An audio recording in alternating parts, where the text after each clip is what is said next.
Boa tarde, estamos aqui com mais um seminário de pesquisa do Centro de Pesquisa Clínica e Epidemiológica da Universidade de São Paulo. Hoje nós temos a oportunidade de estar aqui com a professora Dirce Marchione, que é professora da Faculdade de Saúde Pública, Departamento de Nutrição, e também pesquisadora do ELSA, com mais de uma dezena de artigos, né? Acho que 2 dezenas, 3 dezenas, né, de artigos, várias orientações aqui com o ELSA, e ela vai apresentar, né, as pesquisas mais recentes que estão sendo realizadas. Dirce, por favor. Boa tarde a todos. Obrigada, Lotufo, pelo convite para a gente conversar aqui, né? É um prazer estar com você, retomando aqui, fazia tempo que eu não vinha, depois da pandemia, então as coisas voltando, é uma alegria muito grande. Eu agradeço, e muitos dos trabalhos que eu vou mostrar aqui têm origem na tese de doutorado do doutorando Leandro Cacau, está aqui também, qualquer dúvida, ele pode ajudar. Bom, então o que nós vamos conversar hoje é sobre a adesão à dieta Eat Lancet para a saúde humana e saúde planetária.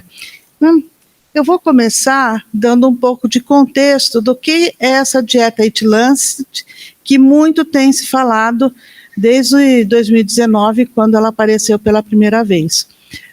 O Lancet comissionou pesquisadores de várias áreas da ciência, agricultura, saúde, epidemiologia, enfim, um grupo grande com a tarefa de responder a essa questão. Como nós vamos alimentar uma população de 10 bilhões de pessoas com uma dieta saudável dentro dos limites planetários? Essa é a nossa grande questão hoje. E o título do relatório que saiu desse convite é Alimentação no Antropoceno, a Eat Lancet, comissão Eat Lancet, das dietas saudáveis de sistemas alimentares sustentáveis. Então, nesse título, traz 3 blocos de questões importantes: o antropoceno, dietas saudáveis e sistemas alimentares sustentáveis. Então, vamos falar um pouquinho de cada um desses para a gente começar a entender as questões trazidas. Começando a falar de que nós passamos dessa situação para essa situação que tem sido chamada de antropoceno, com uma nova era geológica, onde a ação do homem é tão importante, tem sido tão importante, que muda as características do próprio planeta. Então, nós, com as emissões de gases, estamos alterando a temperatura do planeta, com consequências bem graves, conectadas às mudanças climáticas. Então, nós passamos, e também estamos mudando a superfície do planeta com toneladas de aço e concreto. Então, passamos de uma situação de convivência até com todos os seres vivos do planeta para uma situação em que muita da biodiversidade do planeta já está extinta, e estamos alterando algumas situações, já ultrapassando alguns dos limites planetários. E os sistemas alimentares, eles têm um papel muito importante, né, nesse contexto. Os sistemas alimentares, eles são conjuntos de atividades que englobam desde da produção de alimentos, toda a trajetória do alimento, desde a sua produção, distribuição, o processamento, distribuição, venda, marketing, até chegar no consumidor final, as escolhas alimentares, o que o indivíduo consome e como esse alimento é descartado.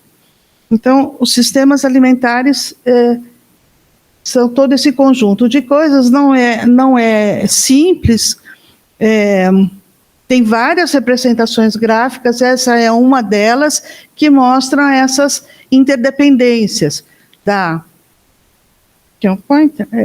cadeia de valor, né, aqui do começo, que começa com a produção de alimentos, até o marketing, os mercados, a venda, os ambientes alimentares, onde eu encontro comida, o custo que isso tem, toda a questão também de segurança alimentar do ponto de vista sanitário, e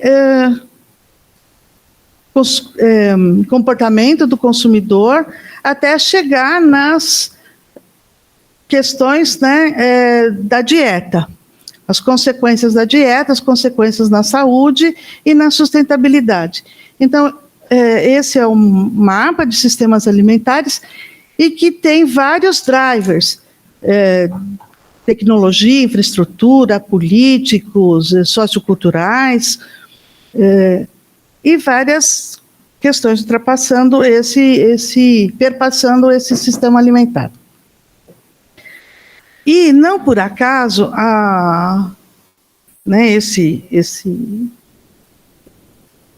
texto tem na primeira parágrafo ali bem no comecinho a questão central que os sistemas alimentares trazem, né? Então, a questão é que os sistemas alimentares, eles têm potencial tanto para nutrir a saúde humana, mas também suportar a sustentabilidade, o ambientalmente sustentável, ser ambientalmente sustentável. Porém, hoje nós estamos ameaçando as duas questões, tanto a saúde humana quanto a saúde planetária. E alimentar uma população crescente até 2050, dentro da Agenda 2030, com alimentos saudáveis, com uma dieta saudável e que seja sustentável, é um dos maiores desafios. E no texto eles falam da necessidade de uma grande transformação. Porque os sistemas alimentares estão na raiz dos problemas que nós temos enfrentado hoje, que têm sido chamados de sindemia global. Eles estão na raiz das questões de sobrepeso e obesidade, da má nutrição, da deficiência de nutrientes, e aqui mostra no mundo essa situação. Então, são dois lados, duas questões, tanto a falta quanto o excesso, vinculadas aos sistemas alimentares, que não provém alimentação adequada e que também tem causado mudanças climáticas. Então, essa é a questão. Como nós estamos produzindo alimentos e o que comemos está diretamente ligado à má nutrição e com as mudanças climáticas, como eu falei, né? Então, junto com o It Lancet, foi lançado esse outro relatório, que é da sindemia global. Então, eles formam um conjunto de papers que movimentaram o mundo desde aquele momento, colocando essas questões de uma forma muito central.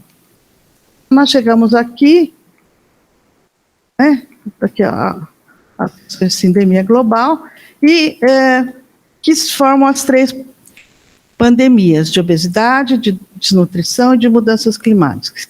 Elas interagem umas com as outras, compartilham determinantes e, portanto, elas têm uma influência mútua em sua carga para a sociedade. Esse aqui, então, no relatório da sindemia global, nós temos os sistemas naturais colocados no centro. Em geral, se coloca no centro o indivíduo, mas aqui não, aqui o central são os sistemas naturais, que englobam o nosso sistema alimentar. Então, a dieta e sistemas alimentares estão intimamente ligados.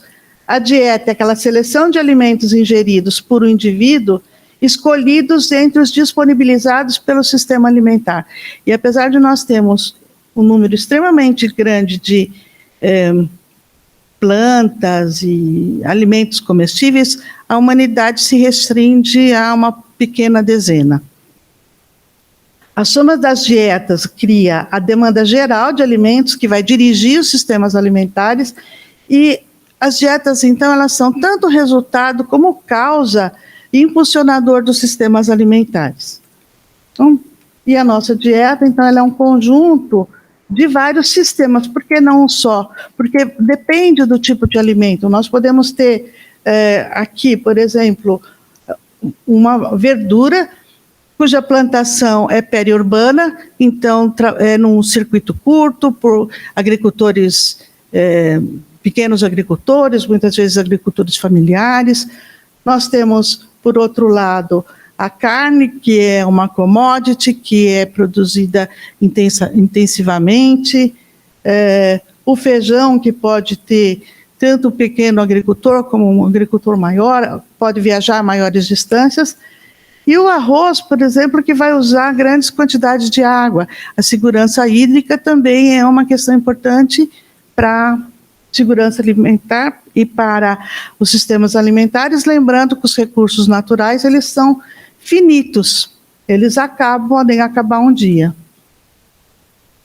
Então, essa busca por dietas sustentáveis e o que elas representam, do ponto de vista de saúde pública, elas são fundamentais porque vão impactar tanto na saúde humana como no ambiente.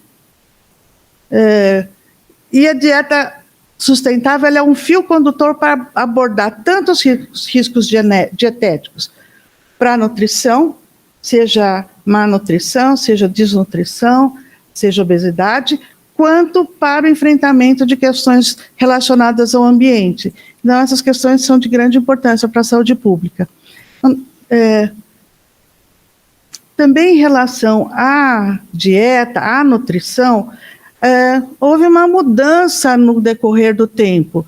A ciência da nutrição ela é relativamente nova, ela começa muito focada na segurança alimentar, principalmente na sanitização, pela contaminação dos alimentos, entra numa era de deficiência de nutrientes, que deu as bases para a nutrição clássica, onde se investigava a relação de deficiência de nutrientes, então, por exemplo, o iodo com o bócio, um nutriente, uma doença, uma causa, vitamina C, escorbuto. Mas isso foi evoluindo quando a humanidade começa a entrar numa situação econômica, uma situação de abastecimento mais constante, uma era de excessos e desequilíbrios, onde tem preponderância a obesidade e doenças crônicas. Então, começam a surgir os guias alimentares baseados em alimentos, e nós estamos numa era que é a era da sustentabilidade e dos sistemas alimentares. Então, chegando até nesse ponto de termos um olhar mais holístico para a alimentação. Não basta olhar para o que está dentro do prato, do que está no nosso prato, mas também como aquele alimento é produzido, por quem, como ele chega na nossa mesa e o que acontece com o seu descarte. Então, há uma ampliação do escopo. E nesse sentido que surge a dieta planetária proposta no Eat Lancet.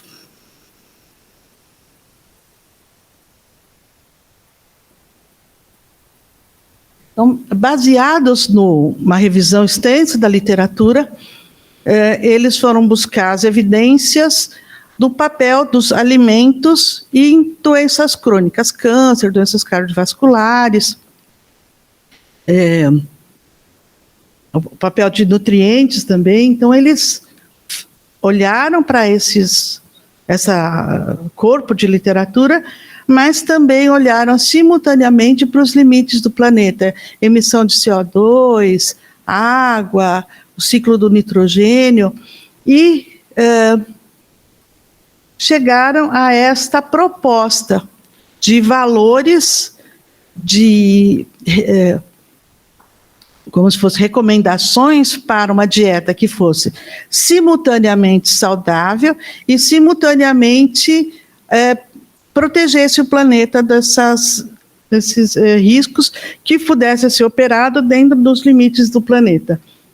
Então, ela traz pela primeira vez quantidades, ela quantifica, ela se propõe a ser uma dieta universal, que sirva para todas as populações, porque ela traz intervalos, então se acomodaria o que tem as diversas culturas alimentares, se opções vegetarianas, flexitarianas, enfim, diversos regimes alimentares poderiam ser acomodados dentro desses intervalos, né? E com essa, então, sempre com esse objetivo. O objetivo da dieta planetária é ser simultaneamente saudável para a pessoa, para o indivíduo, para o planeta. Então, as características da dieta planetária é que ela tem um consumo abrangente de alimentos de origem vegetal, plant-based, que se costuma falar em inglês, e principalmente cereais integrais. Então, quando eles falam em cereais, é sempre cereais integrais. E aí são as frutas, verduras, as leguminosas, né, outros feijões, um consumo um pouco mais restringido de frango, peixes, ovos, leite, e um consumo bastante reduzido, bem reduzido mesmo, de carne vermelha, carne processada, tem uma redução em tubérculos, açúcar e gorduras animais. Vou mostrar para vocês, outro aqui, eu falei da carne, o consumo recomendado de carne vermelha, que pode ser, né, cordeiro ou porco, são intercambiáveis, é de 14 gramas por dia, né, o que é uma quantidade bem reduzida. Se nós pensarmos um bife, ele tem 120 gramas mais ou menos, e muitas vezes nós consumimos um bife de manhã e um à noite, né? Então, extrapolamos em muito essa quantidade.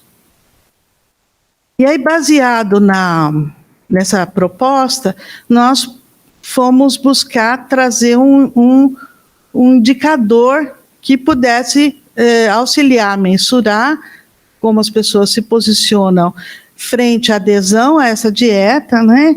E então desenvolvemos aqui com a população ELJA uma proposta de índice que nós chamamos de Índice da Dieta Planetária, PHDI.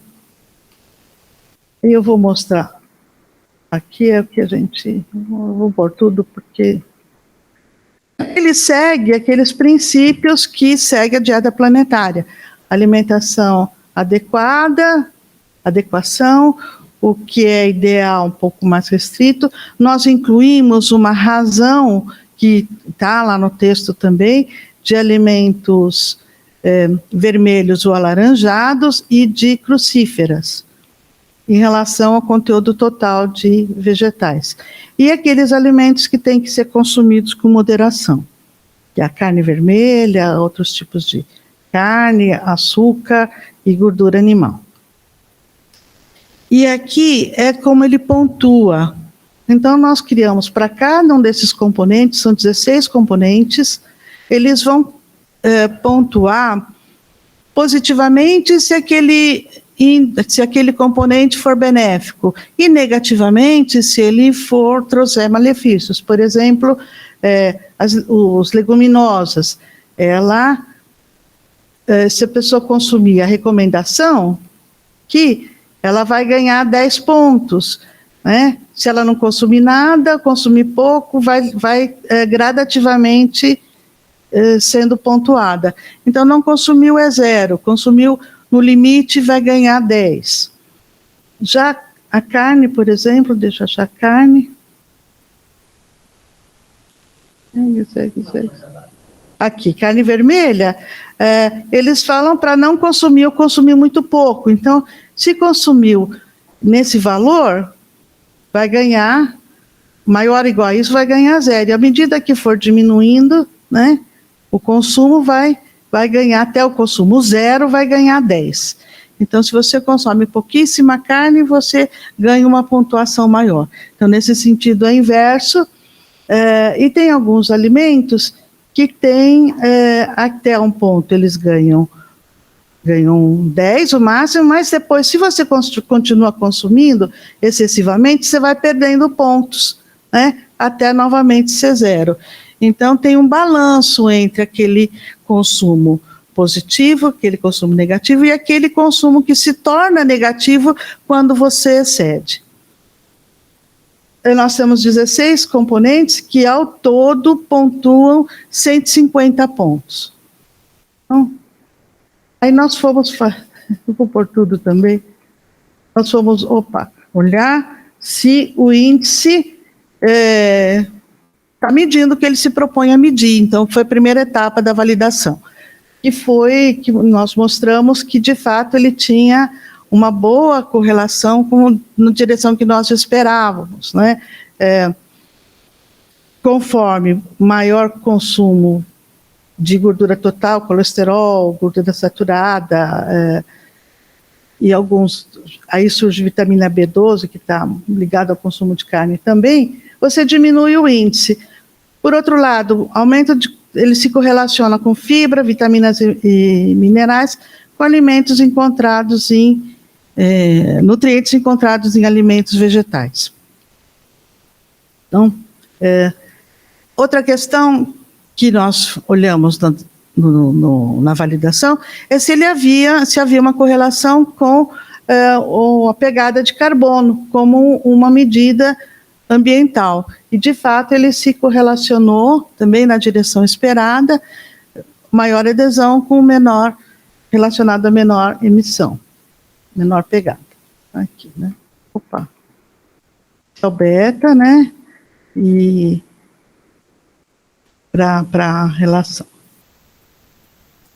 Aqui tem a descrição para vocês terem uma ideia de como a população no ELSA, nesse estudo inicial de desenvolvimento, se situa. E nós vemos aqui, olha, se aqui na carne vermelha o máximo era 10, a média consumida, a média do score da população do ELSA foi 0,6, ou seja, mostrando que realmente o consumo desse alimento está sendo excessivo. E aí a gente vê que a maioria dos componentes, eles se encontram bem relativamente baixos, com exceção aqui de frutas e vegetais, que conseguiu pontuações altas no ELSA. Aqui nós, em seguida, fomos olhar para como estava a população brasileira, usando dados da POF. Então, num indicador que tem no máximo 150 pontos, o que nós vimos aqui é que a média da população brasileira foi de 46 pontos, ou seja, praticamente 1/3. A adesão à dieta planetária, na média, está em 1/3, ou seja, tem um gap bastante grande.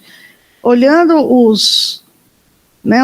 as regiões em percentual do que ele atinge do índice, nenhum deles está todos em torno de 30%.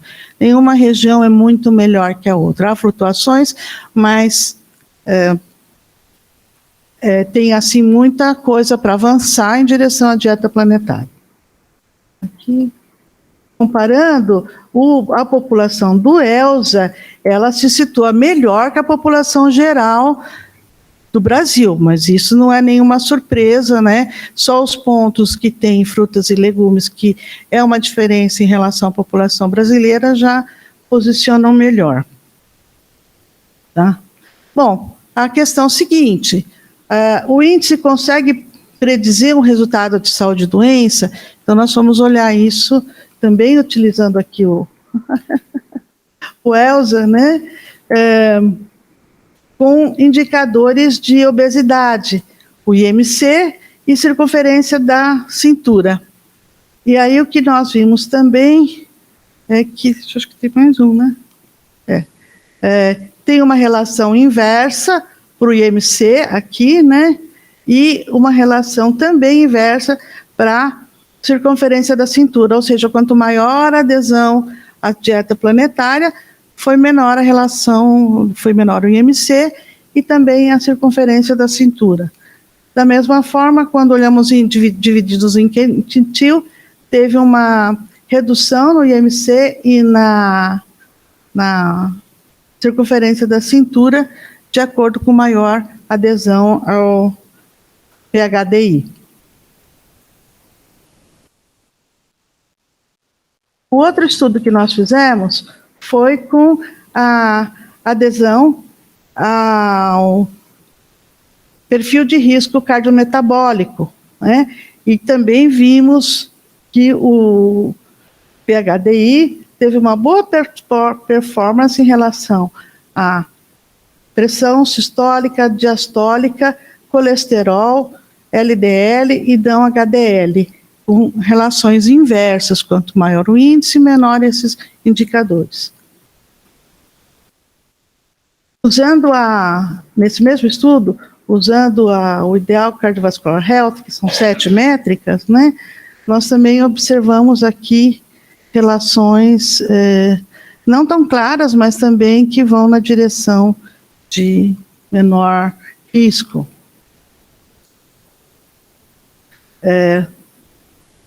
Nós fizemos a validação do PHDI em outra população, na população do Helena, e também vimos muito semelhante. O PHDI estava positivamente associado com nutrientes selecionados, né, tanto de biomarcadores como de ingestão usual. Foi associado positivamente com a dieta do Mediterrâneo, como também uma dieta reconhecidamente saudável, e foi negativamente associado com nutrientes que são de origem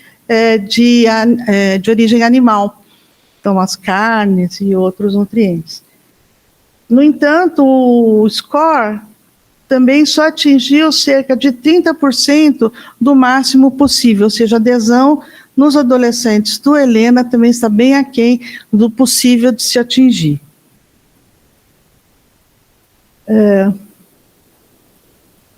Aqui, bom, não fomos só nós, né, naturalmente, que estão investigando a dieta planetária. Outros grupos ao redor do mundo também estão fazendo isso. Esse estudo é uma revisão sistemática da relação do PHDI com diabetes 2. Então, tem vários índices, nós vimos 7, né, que foram propostos até agora, 7 tipos de índice, e foi feita essa revisão. Não é um número grande de estudos por enquanto, tinha 5 prospectivos, 2 transversais. O nosso estudo entrou aqui nessa revisão, e o que foi visto é que a maior aderência ao índice de dieta planetária foi associado com redução de risco de diabetes tipo 2 e pode estar associado com menor risco de AVC. Foi observado uma relação inversa do PHDI com marcadores de obesidade e de sustentabilidade. Ou seja, a aderência a essa dieta de referência do It-Lancet pode estar também com ligada a menores valores de risco cardiovascular. Em suma, ela parece performar bem, né, tem uma boa performance para proteção de doenças cardiovasculares e diabetes. Aqui também existem estudos que não acham nada, que é natural, né? Esse daqui, publicado no American Journal of Clinical Nutrition, que vai explorar a associação entre aderência ao It-Lancet e risco de câncer e doenças cardiovasculares na corte Nutrinet Santé, na França. Então, aqui os resultados não documentaram, só documentaram associações significativas em alguns subgrupos de câncer, e nenhuma associação com doenças cardiovasculares. Então, nesse caso, resultados nulos. Aqui na corte Malmo, com doenças, eventos coronarianos, e se mostrou também aqui protetor no modelo ajustado, né, uma proteção aqui, uma redução de risco de quase 20% para maior adesão da dieta planetária, mas já também um efeito aqui nesses outros tercis. Algumas pessoas questionam, sempre há questionamentos na ciência, é natural e é oportuno que esses debates ocorram, e aqui nesse paper, eles mostram que nos Estados Unidos não teve grande impacto, o risco de mortalidade foi similar a se tivesse diminuído a ingestão de energia, e então eles questionam a oportunidade desse índice. Aqui foi na mortalidade numa população específica, e mostraram que houve uma redução de 25% de mortalidade aqueles com mais aderência ao It-Lancet. Usaram um outro, que foram criado o índice, né, para usar, e viram que havia uma redução de mortalidade. Então, nós estamos nesse momento. Quais são as próximas etapas do nosso grupo? Investigar a associação com desfechos cognitivos, que já está em andamento, e investigar com desfecho de diabetes e de obesidade, cuja proposta foi submetida. Se espera que haja alguma revisão no It-Lancet, eles estão se reunindo com a proposta de revisão para ser lançada provavelmente no próximo ano, então algumas mudanças podem ser feitas ainda nesse indicador, nesses valores de referência do It-Lancet. Então, é isso, e deixo o meu contato, né, para vocês. Bom, como esperado, né, uma apresentação muito didática. Leandro, se você quiser intervir em algumas perguntas aí, por favor, fique à vontade, você participou muito disso, montou, né, nosso reconhecimento. Eu vou primeiro, a bancada que está aí à esquerda, todos de máscara aí, por favor, estou contando com vários questionamentos de vocês, tá bom? Estou contando com vários questionamentos de vocês. Nosso serviço de nutrição dietética aqui do hospital. Dirce, eu acho que uma tentativa de explicar, né, essa questão da dieta planetária é que nós não estamos pensando única e exclusivamente naquilo que é o saudável para o indivíduo, mas o saudável para o planeta. O exemplo do arroz seria um bom exemplo, porque é um alimento muito saudável, né, não há nenhuma dúvida, né, mas nós sabemos que o que ele causa, ele leva a desmatamento, né, ele leva a alteração das vias hídricas, se associa também com outras doenças, né, aumento de acidentes ofídicos, tem várias coisas, né, que os arrozais causam, né. Aqui no Brasil nós tivemos a questão, por exemplo, dos arrozais em Roraima, que foi uma coisa extremamente problemática, né, o que causou lá. É isso mesmo que nós estamos tentando juntar? Exatamente, é isso mesmo que nós estamos tentando juntar. Acho que o arroz é um bom exemplo, e talvez um dos exemplos mais difíceis, porque eles falam do arroz integral. Então, isso exige uma mudança de hábito nossa, porque nós costumamos consumir o arroz polido, e o arroz polido tem estudos que mostram, eles se basearam nesses estudos, que tem um índice glicêmico alto, pode se relacionar com diabetes, então o sentido não é estimular o consumo de arroz branco, nem de pão branco, né? Então seriam cereais integrais. E no texto eles falam em grande revolução, porque se nós adotarmos esse modelo de consumo, nós vamos precisar revolucionar os modos de produção de forma geral. Então, vamos ter que plantar mais alimentos saudáveis, que normalmente são isso é feito por pequenos produtores, agricultores familiares. Tem uma estatística que ninguém consegue achar a origem, ela é questionada, mas circula que 70% da produção de alimentos saudáveis, né, da nossa mesa, vem da agricultura familiar, vem dos pequenos agricultores. Então, a questão de produção dos alimentos é muito forte nesse contexto. Antes de abrir as perguntas, tem um outro exemplo interessante, que é a questão da batata nos Estados Unidos. Tem estados lá que a única coisa que eles conseguem produzir é batata, e para isso eles inundam o país inteiro de batata, então você é obrigado a comer batata lá em todos os momentos, né? Ou seja, a produção, né, ela força que se altere a dieta, né? Exato, e tem uma outra questão. Como a nossa dieta foi se tornando muito monótono, até em função da Revolução Verde, vamos focar em alguns tipos de alimentos para poder alimentar toda a população, nós fomos perdendo a biodiversidade. Então, nosso consumo hoje é muito restrito. Atualmente, tem se feito esforços para reintrodução do hábito de alguns alimentos, por exemplo, taioba, capuchinha, inúmeras que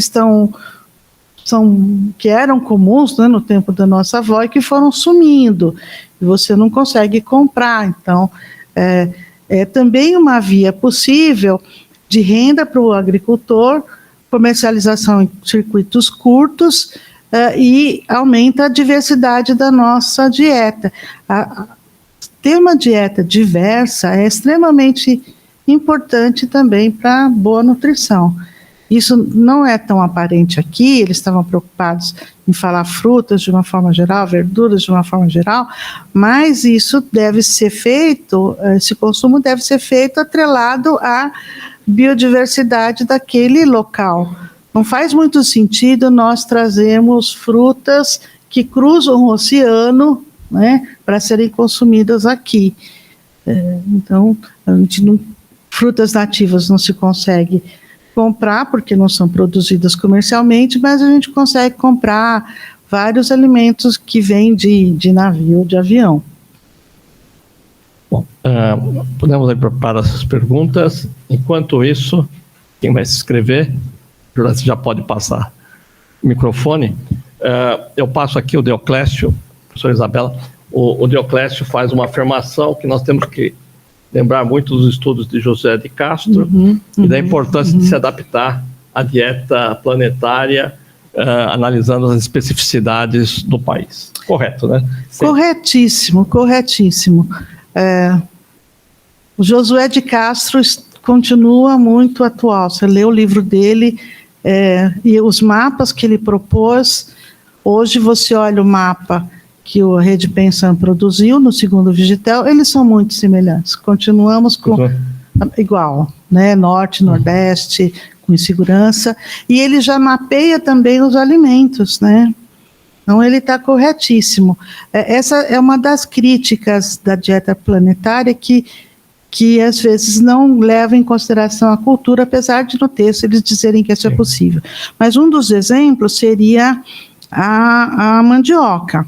A mandioca é colocada na dieta planetária como nos alimentos de restrição de consumo. E para nós, a mandioca poderia ser um alimento muito mais explorado. Ela pode ser plantada de norte a sul do Brasil, ela tem inúmeras possibilidades de uso. Eles alegam, no texto eles até falam que quando é transformada em farinha, ela perde muito das suas propriedades, estaria mais ou menos no mesmo nível do arroz polido, mas não é bem assim. Então, aí, talvez esses ajustes venham a ser contemplados. No Brasil, a mandioca poderia ser muito melhor explorada. Teve uma época que a mandioca era servida no café da manhã, né? Norte, Nordeste, tinha esse hábito de comer, e não pão branco. Nós perdemos algumas coisas na colonização da nossa alimentação. Outro ponto que eu queria destacar, aproveitando, é a questão da carne. Nós consumimos carne aqui no Brasil de forma exagerada, e a carne é um dos principais motores do efeito estufa pela produção de gás metano, então é um dos drivers importantes para as mudanças climáticas. E a redução do que a gente consome, porque a gente tem que consumir, é um caminho bem grande. Isabela.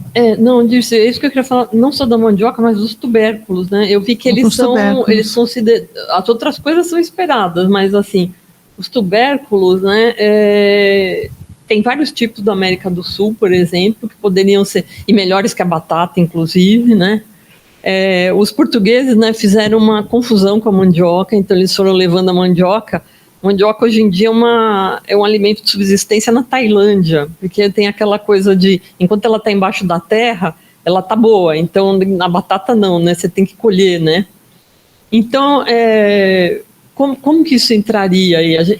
Essa é uma correção que tem que ser feita não só para mandioca, mas também para outros tubérculos, por exemplo? Possivelmente sim, para alguns que estão muito atrelados à cultura locais. A gente tem que lembrar que grande parte das evidências para a produção disso veio do norte global. Uhum. Então, eles têm até citam, mas da África, mas as evidências que eles se basearam são produzidas em grande parte no norte global. Então, como se consome batata também nos Estados Unidos? É a coisa frita. Se consome. É frita. Então, eu até entendo que isso entre em alguma forma para se diminuir, mas não seria o caso da mandioca, por exemplo, ou de outras raízes. Também isso não é explícito aqui, né, não fica tão claro, mas a questão, falta insistir, de biodiversidade. Nós temos milho, nós temos inúmeras variedades de milho, mas a gente só consome uma, que é aquele vendido pela, né, uma grande empresa que homogeneiza a cultura. Isso, do ponto de vista de biodiversidade e diminuição da resiliência do planeta, é muito ruim. Então, também estimular esses alimentos mais biodiversos. Vamos falar, começa no sistema alimentar, começa na produção. Mas quais são as sementes que vão ser plantadas? Quem produz essas sementes? Então, é uma cadeia. E a outra coisa, eu achei importante na sua apresentação, que você botou resultados negativos. Porque hoje em dia, cada vez mais, você publica os resultados positivos e ninguém publica os negativos. Tudo bem, mesmo que publique, o resultado negativo vai dar publicação numa revista pior, é um fato. Mas para a gente raciocinar em termos do conjunto das coisas, nós precisamos desesperadamente, não só dos resultados positivos, mas dos resultados negativos também. Então, sei lá, se numa análise do Wells dá um resultado negativo, acho que a gente tem que publicar isso, porque até para a gente poder entender por que uns são negativos e outros são positivos, e isso talvez dê a direção de para onde a gente deva ir. Exato, né? Eu concordo com você. Me dá uma tristeza muito grande de saber, por exemplo, que alguns estudos estão dando resultados negativos e saber que as pessoas estão optando por não publicar. Porque aí tudo vira, né? Tudo vira não só um sucesso, mas assim, o que me preocupa é que apoiamos políticas públicas considerando que aquilo é positivo, mas pode ser que não é tão forte assim, ou tem algumas outras nuances que nós deveríamos saber. Então, é um vício do nosso sistema de publicação. Acho que a gente tem se deparado com isso, começando a discutir essa questão produtivista e dessa produção que está levando alguns vieses. E são ruins para políticas públicas, para tomada de decisões. Dá a impressão que tudo é ótimo. Professora Alessandra, mas quando você fala nosso, Dirce, eu estou falando nosso da comunidade científica mundial. Isso. Né? Isso. Estamos falando aqui do Brasil. Não. Eu estou falando. Agora, eu preciso deixar registrado mais uma vez o meu espanto que eu tenho até agora, quando eu cheguei na Praia do Futuro em Fortaleza, né, e todos os restaurantes lá serviam picanha e costela. né? Se você quisesse comer peixe, alguma coisa, você tinha que 3 quadras para fora da praia, né? Que é onde que a gente chegou.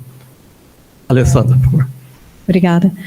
Primeiro, parabéns, gente. Excelente aí, revisão, artigos e tudo mais, como a Isabela falou, é importante mostrar todo tipo de resultado. Minha pergunta, meio questionamento aí, quando eu fico sempre vendo isso, eu não sou muito chegada a carnes no geral, mas a maioria das pessoas devem estar, mas como nenhuma carne? A questão que vem sempre à tona, muito dos pacientes até mesmo que perguntam para a gente, porque essa dieta, por exemplo, sustentável, é baseada em vegetais, basicamente, para você ser sustentável, né, e não em proteína animal. Então, o que vocês preconizam mais para a substituição de proteína à base de vegetais e leguminosas? O que estaria mais indicado? Já que todas as carnes, inclusive até as brancas, né? Eu achei meio estranho ele juntar todo o frango ali, né? Deve ser o frango com pele, o preparo e tudo mais, né? Não, quando eles põe no geral, né? Põe no geral, mas... São coisas a melhorar, mas assim, o que seria o substituto mais ou menos? Mais ou menos, né? Já falou até assim. Então, na verdade, a gente não preconiza a dieta vegetariana. Se a pessoa tem uma opção vegetariana, é possível ter uma boa nutrição com a dieta vegetariana.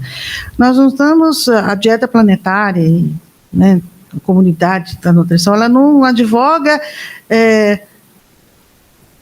suprimir a carne totalmente. Aqui no Eat Lancet, eles colocam um range que é 0, porque você pode ter essa dieta adequada se substituir por outros proteínas vegetais. Isso.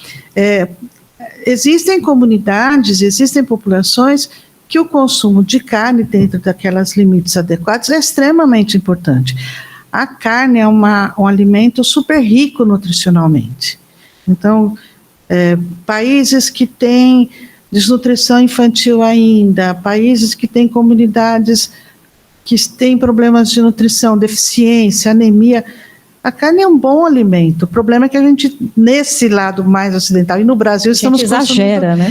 De forma exagerada. E o modo de preparo também, né? E também tem a questão do preparo. Mas as proteínas vegetais, principalmente as de leguminosas, substituiriam a carne. Tá, essa que é a minha pergunta. As pensando leguminosas. nesse contexto, né? Então, o feijão, a mistura arroz-feijão, nós temos aqui no Brasil, tivemos muito sucesso nessa mistura arroz-feijão. Elas têm tendo uma proteína de origem boa, de boa qualidade, quando você mistura os dois alimentos. Então, a questão não temos que reduzir muito, teríamos que reduzir muito, porque hoje, aqui no Brasil, consumimos exageradamente. É muito, né? Eu estava vendo a quantidade de gramas assim, no sanduíche, é mais ou menos 100 gramas que tem, né? Um pequeno sanduíche, né? Um pequeno, normalmente uma carne, um bife tem 100, 120. Por aí.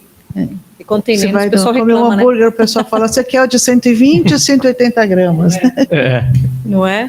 Exatamente. Bom, então o velho arroz com feijão. Então algumas coisas ainda serem reestruturadas, né? O velho arroz com feijão, de preferência mudar os tipos de feijão, consumir sempre o mesmo. Também tem um monte de tipo de feijão, a gente consome sempre o mesmo. Sim. Tem mudar. E tem outras leguminosas, ervilha seca, grão de bico, sim, lentilha, né? Então, se pode diversificar mais. Pensando nesse contexto que eu estou falando, porque a gente sabe da importância da carne, né? Não porque eu sou amiga mas dela. Mas num contexto, a população geral, para as pessoas de forma geral, precisa diminuir. Carne é um dos elementos centrais dessa dieta planetária, não só por os efeitos na saúde que estão bem documentados, sim, pelo excesso, quanto pelo efeito que tem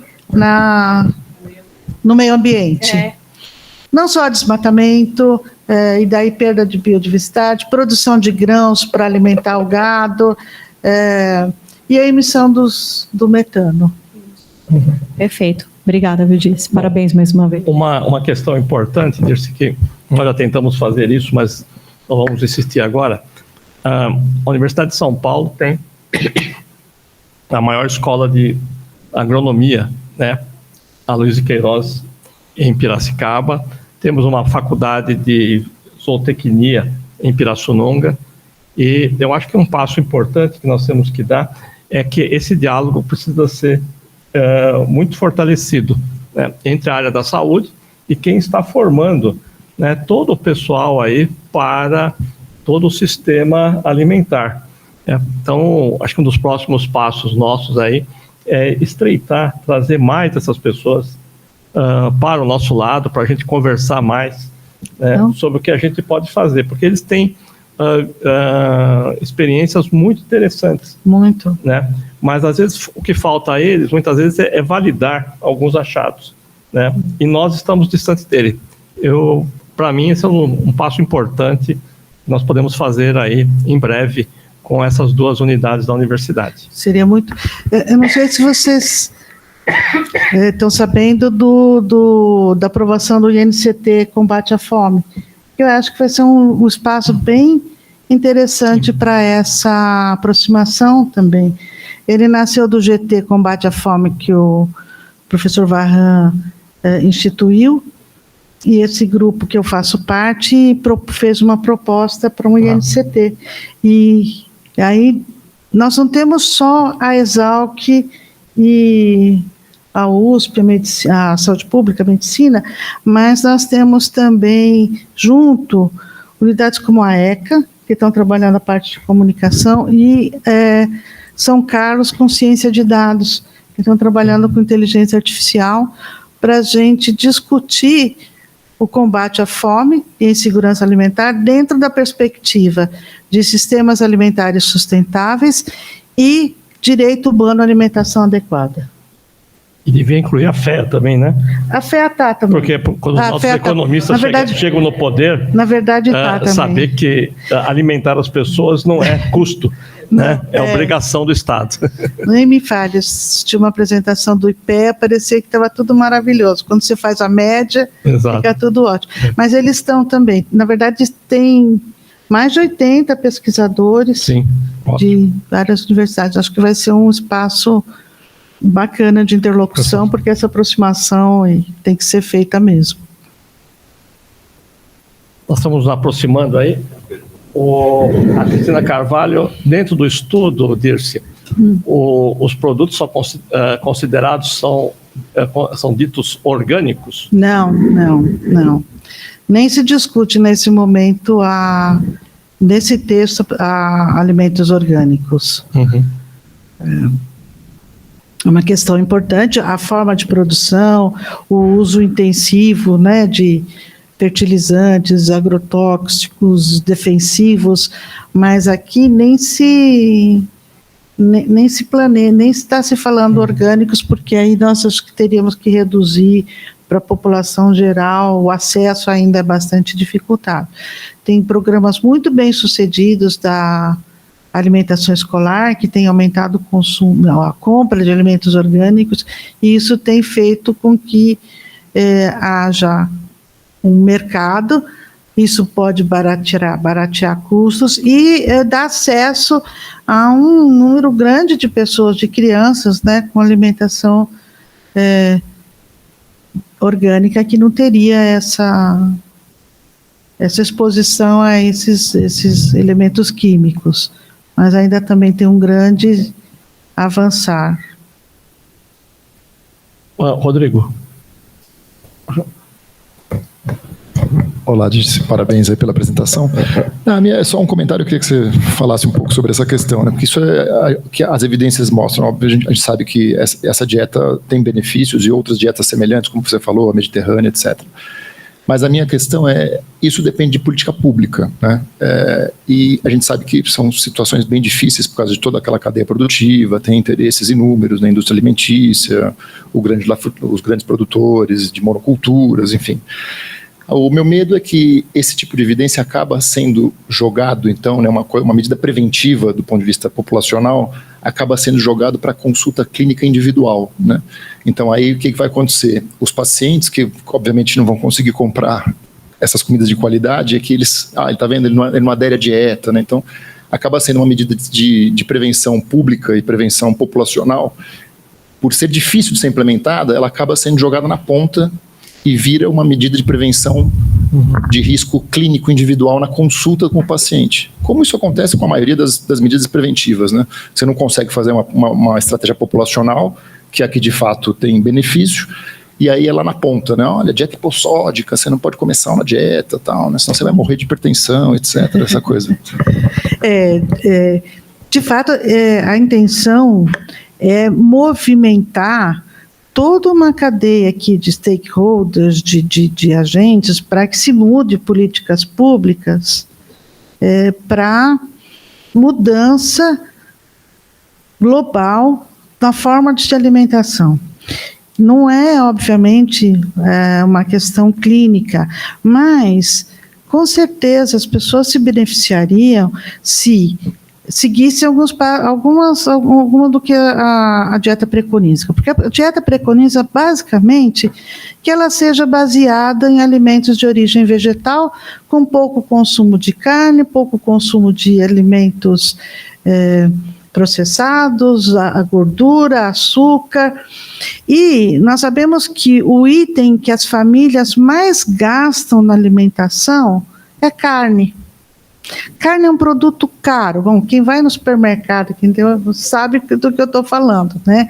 Carne é um produto muito caro, mas tem um valor cultural muito, muito importante, que as pessoas preservam para comprar, preservam recursos para carne e não dão importância para consumir, por exemplo, verduras e legumes que não são baratos também. Então, nós temos aí grandes desafios nessa transformação.